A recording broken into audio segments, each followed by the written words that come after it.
الحمد لله رب العالمين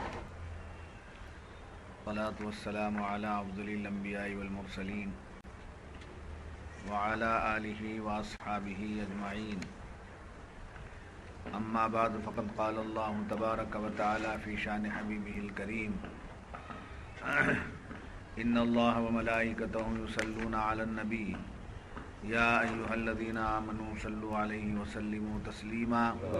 اللهم صل على سيدنا مولانا محمد وعلى آل سيدنا ومولانا محمد وبارك وسلم صلاة وسلاما عليك يا رسول الله اللهم صل على سيدنا محمد وعلى آل سيدنا محمد وبارك وسلم. اللهم صل على سيدنا محمد وعلى آل سيدنا محمد وبارك وسلم صلاة وسلاما عليك يا سيدي يا حبيبي يا رسول الله صلى الله تعالى عليك وسلم. فقد قال الله تبارك وتعالى في القرآن المجيد والفرقان الحميد: أعوذ بالله من الشيطان الرجيم بسم الله الرحمن الرحيم. ومن أهل الكتاب من إن تأمنه بقنطار يؤديه إليك ومنهم من إن تأمنه بدينار لا يؤديه إليك إلا ما دمت عليه قائما ذلك بأنهم قالوا ليس علينا في الأميين سبيل ويقولون على الله الكذب وهم يعلمون بلى من أوفى بعهده واتقى فإن الله يحب المتقين. صدق الله العظيم. اور کتابیوں میں کوئی وہ ہے کہ اگر تو اس کے پاس ایک ڈھیر امانت رکھے تو وہ تجھے ادا کر دے گا، اور ان میں کوئی وہ ہے کہ اگر ایک اشرفی اس کے پاس امانت رکھے وہ تجھے پھیر کر نہ دے گا مگر جب تک تو اس کے سر پر کھڑا رہے. یہ اس لیے کہ وہ کہتے ہیں کہ ان پڑھوں کے معاملے میں ہم پر کوئی مواخذہ نہیں اور اللہ پر جان بوجھ کر جھوٹ باندھتے ہیں. ہاں کیوں نہیں، جس نے اپنا عہد پورا کیا اور پرہیزگاری کی، اور بے شک پرہیزگار اللہ کو خوش آتے ہیں. معزز سامعین کرام، آج کی صحبت میں جن آیات مبارکہ کی تلاوت کی گئی ہے اس میں یہودیوں کی ایک دوسری حیثیت بیان کی گئی ہے کہ وہ کس کس طریقے سے مسلمانوں کے خلاف سازشیں کرتے ہیں اور مسلمانوں کو تکلیف پہنچاتے ہیں. ویسے آپ لوگوں نے گزشتہ دروس میں ہر طریقے سے سماعت کیا ہے. آج ایک نئی شق آپ کے سامنے آ رہی، وہ یہ کہ یہودی لوگ اہل کتاب جو ہیں وہ اپنے آپ کو بہت بڑے سمجھتے ہیں. وہ یہ سمجھتے ہیں کہ ہم ہی نجات والے ہیں، ہم ہی کتاب والے ہیں، ہم ہی سمجھدار ہیں، ہم ہی لائق ہیں، دوسرے ہمارے برابر کوئی نہیں ہے. ہمارے سے بڑھ کر تو دور کی بات، ہمارے برابر بھی کوئی نہیں ہے، اور خاص طور پر مسلمانوں میں کوئی ایسا نہیں ہے. یہ ان کا سوچنا ہے جس کا ذکر قرآن کر رہا ہے کہ انہوں نے جب اپنے آپ کو اونچا سمجھا، اپنے دینی مراتب میں سب کو سے بلند و بالا جانا اور دوسروں کو گناہگار سمجھتے رہے، اور اپنے اعمال اب یہاں ان کے اعمال قبیحہ کا ذکر ہے. وہ جو اپنے کو اچھا سمجھ رہے تھے ان کا عمل کتنا بگڑا ہوا ہے وہ بیان ہو رہا ہے. ان کے بگڑے ہوئے عمل کا ذکر کیا جا رہا ہے کہ وہ ان کا اتنا بڑا بگڑا ہوا عمل یہ ہے کہ وہ وعدہ خلافی کرتے ہیں، امانت میں خیانت کرتے ہیں. یہودی وعدہ خلافی اور امانت میں خیانت، یہ ان کا سب سے بڑا سمجھے برا عمل کیا ہے؟ امانت میں خیانت اور وعدہ خلافی. یہ ایک بات تو یہ ہوئی. دوسری بات یہ ہے کہ وہ نہیں گزشتہ آیتوں سے اس کا تعلق۔ دوسرا تعلق ہے کہ گزشتہ آیتوں میں آپ نے سنا کہ وہ دین کی باتوں کو چھپاتے، جیسے حضور کی نعت کو چھپاتے، ان کی کتابوں میں حضور کی جو نعت تھی اسے چھپا دیتے اور کہتے کہ وہ پیغمبر آخر الزماں کی جو باتیں ہیں ان باتوں کے برابر یہ نہیں ہیں، معاذ اللہ۔ کبھی ایسا کہتے کہ یہ ان کا ذکر ہی اس میں نہیں آیا ہے۔ تو قرآن فرما رہا ہے کہ جب تمہارے مال کو یہ نہیں دے سکتے تو دین میں کیا امانت داری کر سکیں گے؟ لیا ہوا مال واپس نہیں دیتے ہیں اور کھا جاتے ہیں، ان کے اوپر کیا بھروسہ کریں گے کہ یہ دین کی بات سمجھے، برابر جو کا تم پہنچائیں گے؟ ایک تو یہ ہوا۔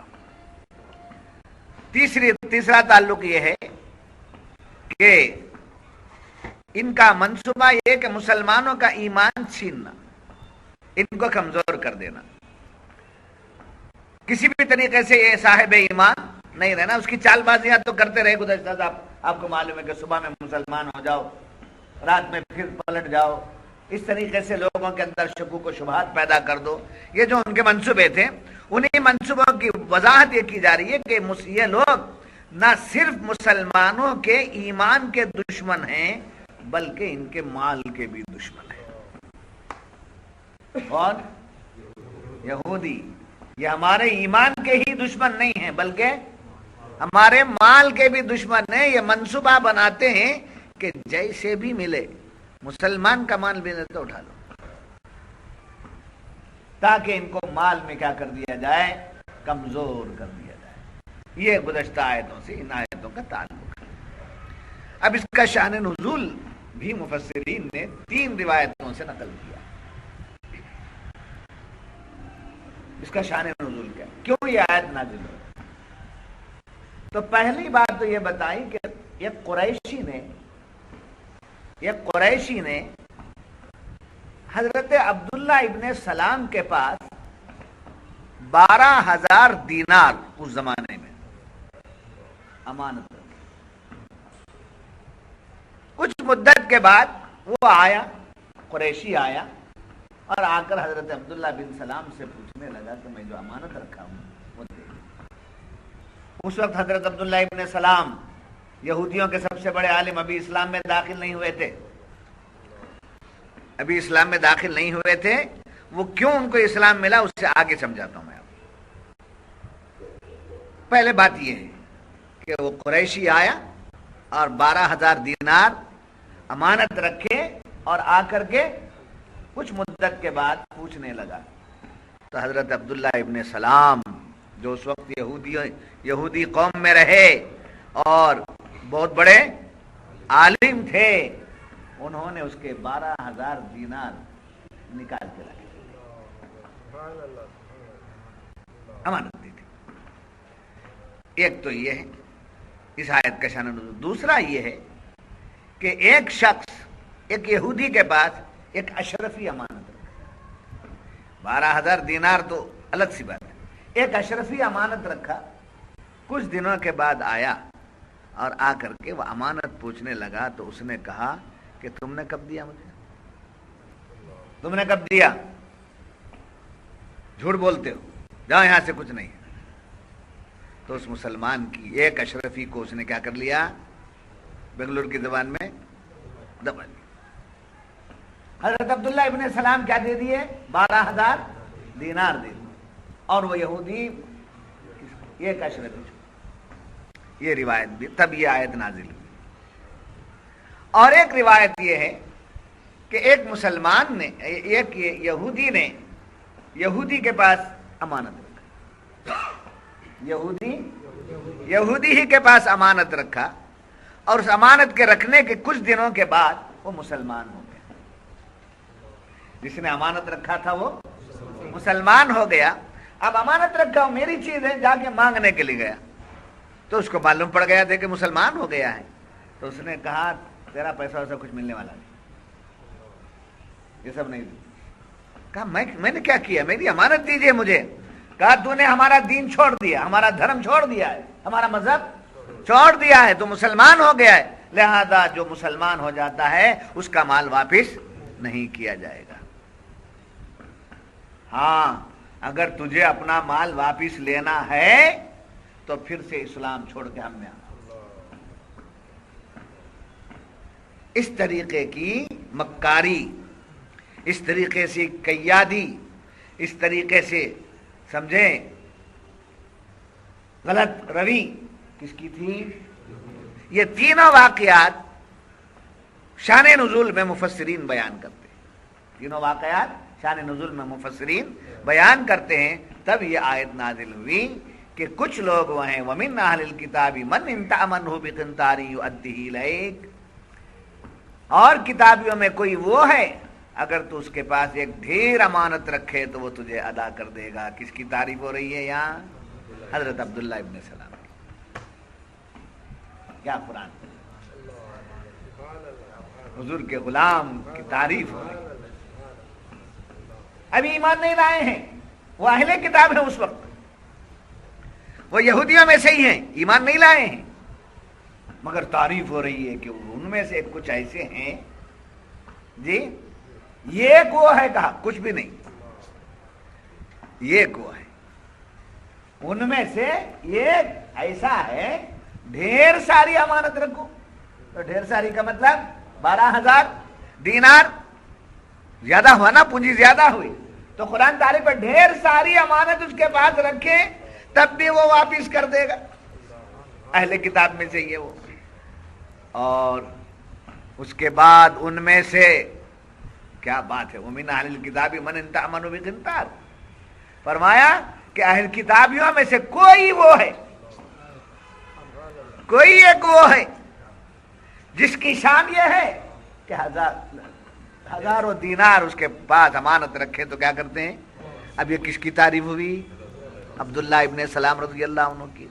پھر آگے فرمایا اور ان میں کوئی وہ ہے، ان میں کوئی ایسا ہے جو اگر ایک اشرفی اس کے پاس رکھی جاتی ہے تو اسے دبا لیتا ہے۔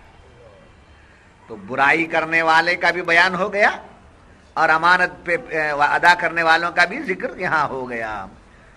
اور پھیر کر نہ دے گا مگر جب تک اس کے سر پر کھڑا نہ ہو جائے، نکل، ایسا کیے بغیر وہ دینے والے نہیں ہیں، قرآن نے واضح کر دیا۔ ہائے ہائے، اس کے بعد فرمایا ذالک بانہم قالوا لیس علینا فی الامیین سبیل، یہ اس لیے کہ وہ کہتے ہیں کہ ان پڑھوں کے معاملے میں ہم پر کوئی مواخذہ نہیں ہے۔ کیوں ایسا کرتے ہیں یہ لوگ؟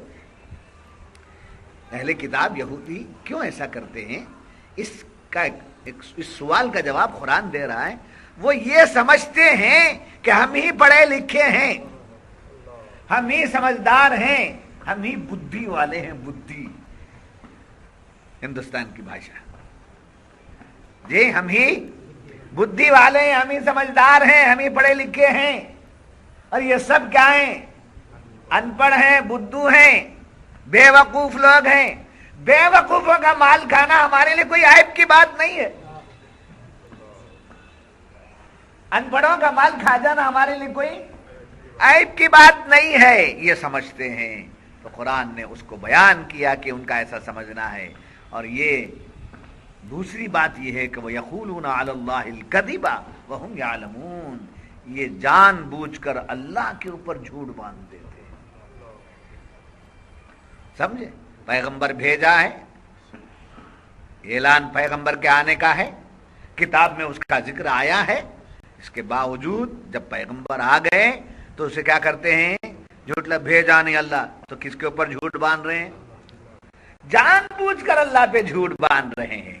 یہ ایسے لوگ ہیں، یہ ایسے لوگ ہیں جی۔ قرآن اللہ کا کلام، حضرت کس کے بھی اوپر اٹیک نہیں کرنا، بولے کسی کے اوپر کیا نہیں کرنا؟ اٹیکنگ نہیں کرنا۔ یہ اٹیک نہیں تو پھر کیا ہے؟ سمجھے؟ بے ایمانوں کا گمراہوں پر اٹیک کرنا سنت الہیہ، جان کے رکھ لینا، اور کوئی بولے تو برابر جواب دینا۔ کس کا ذکر قرآن نے کیا ہے؟ کیا ضرورت ان کے سب حالات کھول کے بیان کرنے کی؟ اگر اٹیک کر کے حالات کھول کے نہیں بیان کریں گے تو سمجھ میں آنا نا، پہچانت ہونا ہے نا. کچھ لوگ ایسے ہیں جن کو ایسا نہیں کرنا چاہیے تھا، وہ ایسی بات ہے ٹھنڈا بول دیا تو سمجھ میں آتا ہے کیا؟ تو اس سے بچنے کے لیے فورس سے بولنا چاہیے، زور سے بولنا چاہیے، جیسا قرآن بول رہا ہے. تعریف والے کی تعریف کرو، تعریف کے لائق جو اس کی قرآن تعریف کر رہا ہے، اور جو نالائق ہیں ان کی نالائقی بیان کرو. لائقوں کو نالائق مت بولو، یہ ہے اٹیکنگ. لائقوں کو نالائق بولنا یہ اٹیکنگ ہے. سمجھے؟ نہیں سمجھ میری بات؟ اٹیکنگ کسے بولتے ہیں؟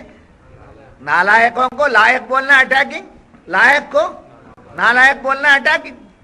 مسلمان کو کافر بولنا اٹیکنگ، کافر کو مسلمان بولنا اٹیکنگ. اس کو بولتے ہیں اٹیکنگ. اٹیک اس کو بولتے. مسلمان کو مسلمان بولے کیا اٹیک؟ کافر کو کافر بولے کیا اٹیک ہے؟ کالے کو کالا بولے کیا اٹیک ہے؟ نہیں، قرآن نے بولا وہ سمجھو لکم دینکم ولی دین. کیا بول دیا قرآن؟ لکم دینکم. کیا بہت بڑا پڑا سا آدمی بولتا ہے لکم دینکم ولی دین. پہلے پڑھ کیا ہے اسی سورے میں؟ قل یا ایھا الکافرون. قل یا ایھا الکافرون، اے محبوب فرما دیجیے اے کافرو. قرآن کی اس صورت بولتا ہے لکم دینکم ولی دین. بولیا ہے نا اللہ بول کے، وہاں آخر کے کو پکڑتا، اوپر کا پکڑ، پہلے اوپر کا لا.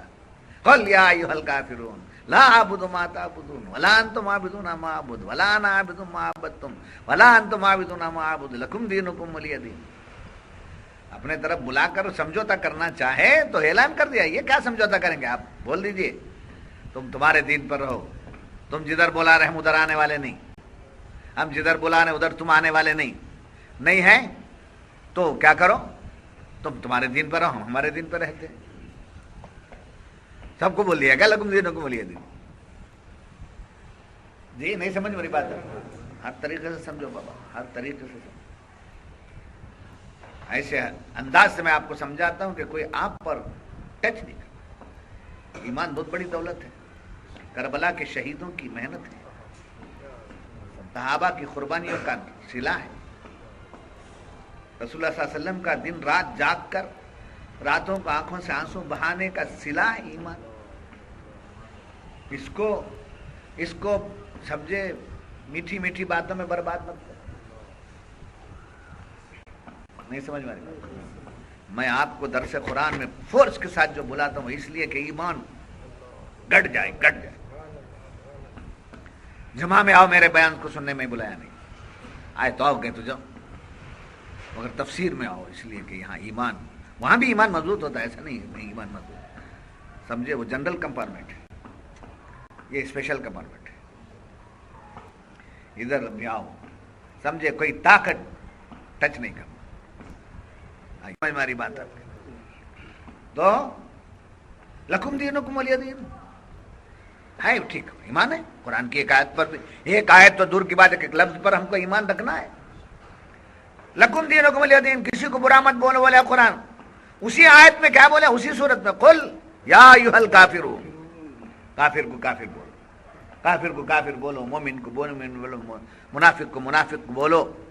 منافق کو مومن بولنا اٹیکنگ ہے، مومن کو منافق بولنا یہ اٹیکنگ ہے، کافر کو مسلمان بولنا یہ اٹیکنگ ہے. سمجھے؟ مسلمان کو کافر بولنا معاذ اللہ یہ اٹیکنگ ہے. اس کی اصلیت کو ہٹا کر کوئی اور چیز سے اس کو سمجھے منسوب کرنا یہ کیا ہے؟ اٹیکنگ. سمجھے؟ ایک آدمی شراب پیتا نہیں، کیا جائے شرابی آدمی کہ کیا ہوا؟ یہ اٹیک. شراب پینے والے کو کیا بولیں گے؟ شرابی بولیں گے نا. وہ اٹیکنگ کیا ہوا؟ ہاں ہر چیز قرآن واضح کر رہا ہے. اللہ تعالیٰ کی سنت ہے، خاص طور پر دشمنان رسول، دشمنان اسلام، دشمنان مسلمانوں پر اللہ نے اٹیک کیا ہے.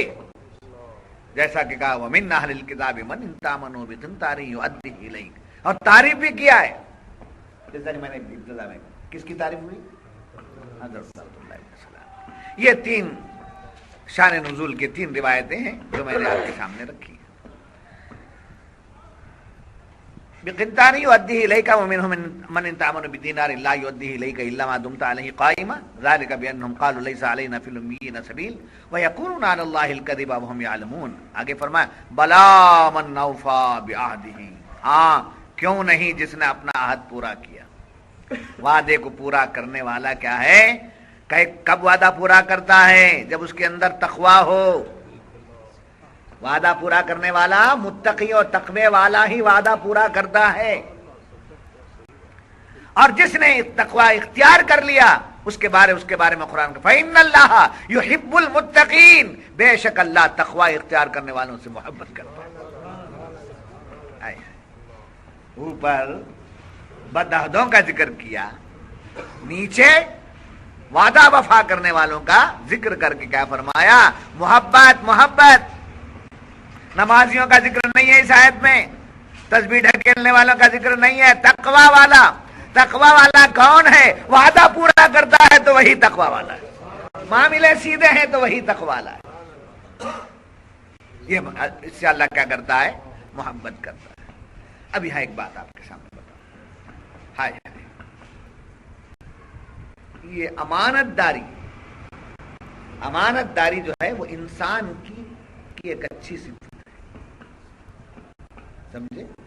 امانت داری، وعدہ وفائی، سمجھے، معاملات، یہ انسان کی اچھی صفت ہے. اگر یہ صفت مسلمان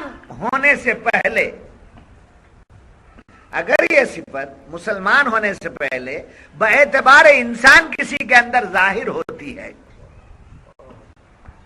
You are understand؟ میں کیا بول رہا ہوں سمجھ میں آ رہا ہے؟ یہ صفت خوبی والی، امانت داری، دیانت داری، وعدہ وفائی، یہ صفت انسان کی خاص صفتیں ہیں. یہ صفت انسان میں ہے، چاہے وہ مشرک ہو، چاہے وہ یہودی ہو، چاہے وہ مسلمان ہو، کسی کے اندر، ہر ایک کے اندر، باعتبار انسان. جب یہ صفت اسلام لانے سے پہلے ظاہر ہو جاتی ہے تو اس کی برکت اسے مل جاتی ہے. وعدہ وفائی کرنے والا مسلمان نہیں ہے بظاہر، مگر وعدہ وفا ہے، وعدے کو پورا کرتا ہے. امانت دار بظاہر مسلمان نہیں ہے مگر امانتیں برابر دے دیتا ہے. سمجھے؟ تو آپ کیا بولیں گے اسے؟ کتنا اچھا انسان ہے. کیا ہے؟ کتنا اچھا انسان ہے. مسلمان تو نہیں ہے مگر امانت داری دے دیتا ہے، وعدے پر عمل کر لیتا ہے. سمجھے؟ بہت اچھا آدمی، بہت اچھا آدمی ہے. تو اس کی اچھائی جو ہے اس کے اندر اللہ صفت رکھا ہے، وہ ظاہر ہوئی تو اس کی برکت کیا ہوتی ہے؟ اسے اللہ اسلام کی دولت سے مالا مال کر دیتا ہے. جی، اسے اس کی برکت سے اسلام کی دولت سے مالا مال کر دیتا ہے. یہ کب ہے؟ حضرت عبداللہ ابن سلام جو بظاہر یہودیوں کے عالم تھے، یہودی قوم کے عالم تھے بظاہر، جی، مگر ان کے پاس ڈھیر ساری امانتیں آتی. ایک شخص نے لا کر رکھا اور اس کے پوچھنے پر آپ نے اس کی امانتیں اسے دے دی. تو مفسرین فرماتے ہیں ان کا ایسا امانت داری کے ساتھ اس کی امانت کو واپس کرنا اللہ کو اتنا پسند آیا کہ اللہ تعالیٰ نے ان کو ایمان کی دولت سے مالا مال کیا. سمجھ میں آئی بات؟ تو امانت داری انسان کی صفت ہے. وہ مسلمان ہی کیوں، مسلمان ہو یا نان مسلم، وہ انسانیت ہے، ایک چراغ، ایک کیا ہے، چنگاری ہے. وہ جیسے حضور صلی اللہ علیہ وسلم ابھی نبوت کا اعلان نہیں کیے، ابھی اعلان نبوت نہیں ہوا ہے. نبی تو ہے، اعلان نبوت نہیں ہوا. تو حقائق کی طرف بھی جائیے آپ، تاریخ کی طرف بھی جائیے. جی، کبھی ون سائڈ گفتگو مت کیجیے. جیسا کہ ہم سنی لوگ ہیں، ہم ہمیشہ عشق رسول ہی کی بات کرتے ہیں، بہت اچھی بات ہے، عشق رسول جان ایمان ہے، جان ہے عشق مصطفیٰ، روز فزوں کرے خدا، جس کو ہو درد کا مزہ وہ ناز دوا اٹھائے کیوں، اعلیٰ حضرت کی زبان میں سب کچھ کرتے ہیں، مگر حضور کی سیرت بھی تو سامنے رکھو جو ظاہر انسانوں کو اپنے طرف قریب کر لیا.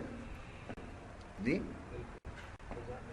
حضور باعتبار نبی امین تھے، باعتبار رسول آپ جو ہے صادق تھے، یہ تو سنے ہیں. ہم بولتے ہیں باعتبار نبی آپ امین، باعتبار نبی آپ صادق، مگر عام سیرت پڑھنے والے لوگ جو جنرل ہیں وہ جب حضور کی ہسٹری پڑھیں گے، حضور کی تاریخ پڑھیں گے تو ان کو کیا مال لکھا ہوا ملے گا؟ حضور نبی بننے سے پہلے، جی حضور بننے سے پہلے امین تھے، حضور نبی بننے سے پہلے آپ صادق تھے. یہ تو آپ کو ہسٹری میں ملے گا نا، ہسٹری میں آپ کو یہ نہیں ملے گا، سیرت کی کتاب میں آپ کو یہ نہیں ملے گا. سمجھے کہ حضور صلی اللہ علیہ وسلم نبی تھے ظہور نبوت سے پہلے. یہ عشق کی بات ہے، یہ محبت والوں کی بات ہے، یہ عاشقوں کی بات ہے، یہ تو حقائق پیش کرنے والوں کی بات ہے. مگر جنرل پبلک، جنرل باتیں جب آپ کے سامنے چھوٹی سی تاریخ کی کتاب آئے گی، چاہے کسی بھی لینگویج میں آئے، تو آپ اس کو دیکھیں گے تب کیا بولیں گے کہ پیغمبر اسلام ایسے تھے جو نبی بننے سے پہلے ہی کیا تھے؟ امین تھے، صادق تھے. یہی نہ پڑھیں گے بھائی؟ ارے بھائی غلط بات ہے تو مجھے بتاؤ، یہی نہ پڑھیں گے آپ؟ چاہے اسکول کی کتاب میں پڑھ لیجئے، سیرت کی چھوٹی کتابوں میں پڑھ لیجئے، سمجھے؟ ہمارے علماء نے جو لکھا ہے وہ اپنی جگہ بالکل برحق ہے، ہم مانتے ہیں، ہمارا اس پر پورا، مگر جنرل بات کو بول رہا ہوں میں، اس کو بار بار بیک کوٹ کر رہا ہوں. تو اعلان نبوت سے پہلے نبی تو ہیں آپ، مگر اعلان ابھی نہیں ہوا ہے. تو اعلان نبوت سے پہلے ہی آپ کیا ہیں؟ صادق ہیں، امین ہیں. اور صرف کس کے لیے صادق اور امین تھے آپ؟ کس کے لیے؟ مکے والوں کے لیے. مکے والے آپ کو جانچ رہے ہیں، آپ کو جو ہے پہچان رہے ہیں، کیا خوبی ہے آپ کے اندر دیکھ رہے ہیں. تو وہ خوبی ایسی کہ آپ امین ہیں، آپ صادق ہیں. آپ کے پاس باتیں لا کر، ہم چیزیں لا کر امانت رکھتے ہیں تو آپ برابر دے دیتے ہیں. سمجھے؟ آپ صادق ہیں، آپ کی بات بڑی سچی ہے. اب یہ صرف مانتے نہیں تھے لوگ، صرف آپ کے بارے میں ایک ڈھنڈورا نہیں تھا معاذ اللہ، آپ کے بارے میں ایک جو ہے اعلان نہیں تھا معاذ اللہ، بلکہ لوگ آتے تھے، مکے والے آتے تھے اور بے ایمان لوگ آتے تھے اور لا کر حضور کے پاس اپنی امانتیں رکھتے تھے. اس کوشچن کی طرف آپ اور توجہ کیجئے. حضور کے پاس صحابہ لا کر اپنی امانتیں رکھتے، مسلمان لا کر اپنی امانتیں رکھتے، اور لا کر اپنی امانتیں رکھتے، سمجھیں؟ صحابہ لا کر رکھتے. تو یہ بات سمجھ میں آنے کی تھی کہ بھئی ان کے سمجھے، ان کے وہ فالوورز ہیں، ان کے وہ ماننے والے ہیں، اس واسطے لے جا کر کے رکھتے. مگر یہاں وہ بات نہیں ہے. جو ابھی اسلام نہیں لائے اور اسلام لانے کے لیے حضور کا اعلان نبوت کرنا ضروری نہیں. سمجھ میں کیا بات بتانے جا رہا ہوں میں، اور آپ کیسے سن رہے ہیں؟ اعلان نبوت کرنا ضروری. اگر یہ مان لیا جائے کہ حضور نبی ہیں مگر ایمان لانے کے لیے اعلان نبوت لازمی ہے. جی جیسے بی بی آمنہ کے گھر میں آپ پیدا ہوئے، یا ربی حبلی امتی آپ نے فرمایا، بالکل برحق، بالکل سچ. مگر امتی ہونے کے لیے نبی کا ہونا ضروری ہے. اب بچپن میں آپ نبی ہیں مگر ابھی اعلان نہیں ہوا. جی 25 سال میں آپ نبی ہیں، کس اعتبار کے نبی ہیں؟ اللہ تعالیٰ نے آپ کے اندر نبوت کی تجلی رکھی ہے، مگر ابھی اعلان نہیں. خدیجۃ الکبریٰ کا مال لے کر آپ گئے ہیں، بی بی خدیجۃ الکبریٰ نے آپ کو مال دیا ہے تجارت کے لیے، بزنس کے لیے، جا کے بزنس کر کے آئیے. اتنا مال آپ کے حوالے کر دیا، جان نہ پہچان. اس وقت کیا ہو گئے تھے آپ؟ نبی تھے.